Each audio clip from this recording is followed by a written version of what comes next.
What's up, everyone? Disco Demonic Hydroponic.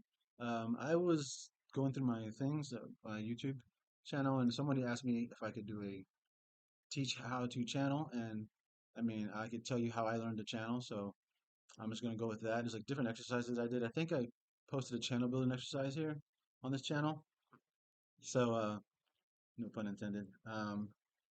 If not, I will do one. I really haven't looked. Sorry, it's been a while since I've been on here. Of course, everyone knows that who follows me. But so basically, when I started learning the channel, it was with different entities, but Moloch was the one that got me kind of started and everything. He just came to me, and I think spoke about this in another video. I'm just going to talk about it anyways, even if I spoke about it before. It's really just like whatever. So when Moloch came to me, what he did was I saw him like lines of his figure and lines. This is before I knew of him and worked them at all. Like electronic, like little squiggly lines, almost like electrical looking. And what it was like he was showing me at that time I had a gold aura, and what he was showing me was that he was matching my aura because if he was to come in as like just original energy, it could like make me sick or destroy me basically, right? And so that's what a lot of these entities do. They come and match your aura. So the energy you feel is kind of like a matching of theirs and your energy. So that's something that I thought was pretty cool.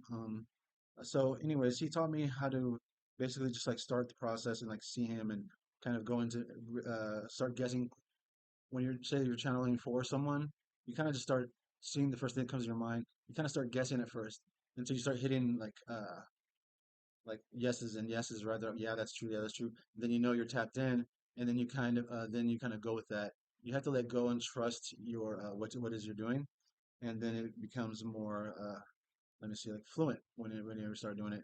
Uh, Remove yourself from like your um, like logical mind and try to kind of just go into like I would say like spiritual mindset kind of a thing, and you'll get better at that as you go. And however you feel like you want to start channeling, that's how you should do it. I mean, honestly, I don't think there's any you got to do this first and then do something else because I think the person who was teaching me wanted me to start with the Ouija board, and I was already like I got nothing with the Ouija board, and basically I just kind of started writing stuff. I would write the name of the spirit on top of the paper, and then just start. I'd ask, kind of open up to the spirit, and then I would start writing what I felt, you know, and whether it made sense or not, I wouldn't try to rationalize in my mind. I would just let it flow, and that's when I got like later on. So what I first started doing was I worked a lot with Santa Muerte and still do. So I would ask Santa Muerte when I was going to the grocery store, like, what do you want, like on this aisle, like as an offering? I go to like the candy aisle, or whatever, right? And I would close my eyes and let my mind just kind of be open until I saw like something, her pointing me some kind of way, however the way that I would see that, right? And so I got used to that and became started trusting that. As I trusted that, then it became easier to do. So the more you trust it, the easier it becomes, right? At first, it's kind of weird. Um, for me, it was, and so just keep going with it, and then yeah, I started working with that. Then I started asking Belial, like, what did he want? And one of his was the coolest because, well, one of the coolest because one of the times where he's more prevalent and powerful would be around the holiday season. Holidays being like December and November, all that kind of time. And so I went into the store. It wasn't that time at all, and I was asking him what he wanted, like a beer, right? And the offering that he showed me in my mind, like it was like behind all these other beers. And when I grabbed it, I picked it up. It was like a seasonal beer for like some Christmas lager or some shit, right? So that was pretty cool. And you'll start having moments like that. It'll like inspire you to keep going and things like that, right? So that was pretty cool. After a while, you basically just learn to trust your not necessarily yourself, but your connection with um, like spirit or the universe itself, right? And so that's really what you're doing. So every time, let me see, every time you do some magical act in any kind of way, you're basically saying, making a decision to believe or not believe. So in the beginning, weird things will happen, like, should I believe this or believe that? And whatever you go to, like, you rationalize in your mind, oh, that's bullshit because this and that. That's the way you'll go that time. And that's not to say you can't go back this way, right? This is the spiritual side, this is the material side.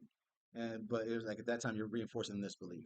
So if you start opening up to the spiritual, things will start happening to where you'll start seeing more spiritual things, and then more and more spiritual things will open, and then you start seeing more and more, blah blah blah. Yeah. So it's not like every day you'll see more like but it's like you'll get improvements and you won't know when they're going to come. Sometimes it'll take a while. Like you'll be doing the same thing for a while and you're like, what's going on? Why isn't anything improving? And then you question yourself in a way, but and then all of a sudden, boom, something just happens, right? And then it's really cool. Then it inspires you again, and keep on going forward. And then again, you'll maybe plateau, or you'll get another couple of few things or whatever. So what I would say is, it's not really um, by your time; it's by the spirit's time or by the universe's time. Because basically, as we've spoken before, time and space is an illusion. However, so you need to see through those illusions, and you're not ready to see through those illusions at the time you think you are. And for whatever reason, not like you'll blow up or fucking you'll die or some shit, but like you're just not, your mind isn't at that point where it will accept it or understand it, right? So possibly. So that's basically what that is. And so when you start doing channeling, just start with something like simple things like ask the spirits, what should I do here? Or what do you want in this time? Like small, simple questions, kind of like yes or no's, or not even yes or no's, but like, can you show me this symbol? And then when they show it to you, and then when you see it, before you insert your rational mind, your thinking, accept the first image that you see or whatever, and then that is the one you need to stick with, because then after that you start rationalizing, your brain starts coming in and, oh, this line should go here, kind of a thing. When you're drawing sigils, for example. And so you'll learn how to separate those things as you go further and practice more, right? So just start with whatever. I wouldn't start with something that's like crazy important to you in the beginning. Although this whole practice should be crazy and important to you, I think. But it's like kind of take it easy, so it's not so much pressure on yourself to where like you would emotionally put yourself in a place where you might fail, right? Just kind of make it something simple, easy. And as you do that more and more, everything will become simpler and easier. So when it's a larger thing, it won't be as difficult, or you won't question yourself, right? I would say larger thing. So um, I think I'll maybe post an exercise for channeling that I used to do channel building. I think, but I'm not sure if like I said before, I'm not sure if I already posted it or not. So I'm gonna go through my videos, and if I have, I'll just like maybe link it to this one, and if I haven't, I'll make one. And so I know someone specifically asked for this, so thank you for asking, and I hope this answers your questions. If not, hit me up, and maybe I'll make another video with some detail if wasn't enough. Uh, Thanks for watching. Share this video. It's been a while since I can't even see. If you like the video, share it with friends. If you hate it, share it with your enemies. All right, goodbye.